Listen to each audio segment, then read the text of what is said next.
A 7-foot-tall man, yet he found a girlfriend 60 centimeters shorter than him. Before Giannis Antetokounmpo entered the NBA, he was the original unicorn, with a height of 2.21 meters and an arm span of 2.29 meters. Besides seamless scoring, superior blocking ability, he also has mobility that other centermen don't possess. He almost satisfied all of our fantasies about tall players back then.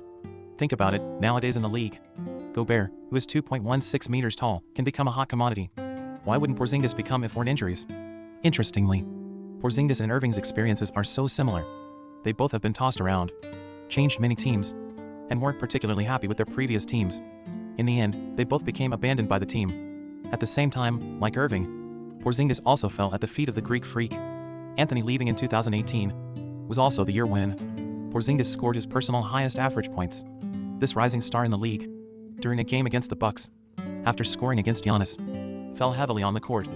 He was in pain on the ground, torn cruciate ligament. You may not have heard of this injury. This disease brought down Derrick Rose in the past. Porzingis was also ruled out for the season because of this. At that time, everyone realized that this promising young man might be over. But this gentle and tall white boy is not as fragile as we think. It seems that Porzingis was born to confront fate. He had a brother who died 14 days after birth. If it wasn't for this accident, who knows if we would have him now. In his early years, due to his parents, he also walked on the path of basketball. Although his body developed quickly, he had grown to 2.06 meters at 15, but he was physically weak and sickly, diagnosed with severe anemia by the doctor. His body's organs couldn't get enough oxygen. He was also told by the doctor that if he continued to play basketball, he might lose his life due to this. But Porzingis didn't choose to give up.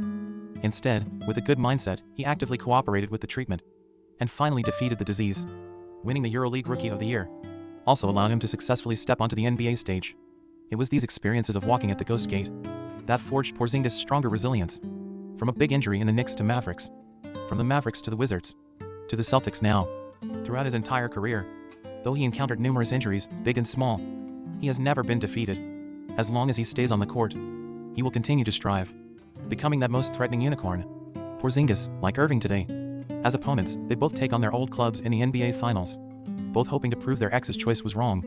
But Porzingis' performance today is clearly the more persuasive side, although scoring not many points. But whenever the Mavericks had the momentum to space out, Porzingis' indiscriminate one-on-one almost made the Mavericks despair. In his 18th year, Porzingis beat the disease and became the Rookie of the Year in the EuroLeague. 12 years later, he made a comeback in the NBA Finals. He once again challenged fate.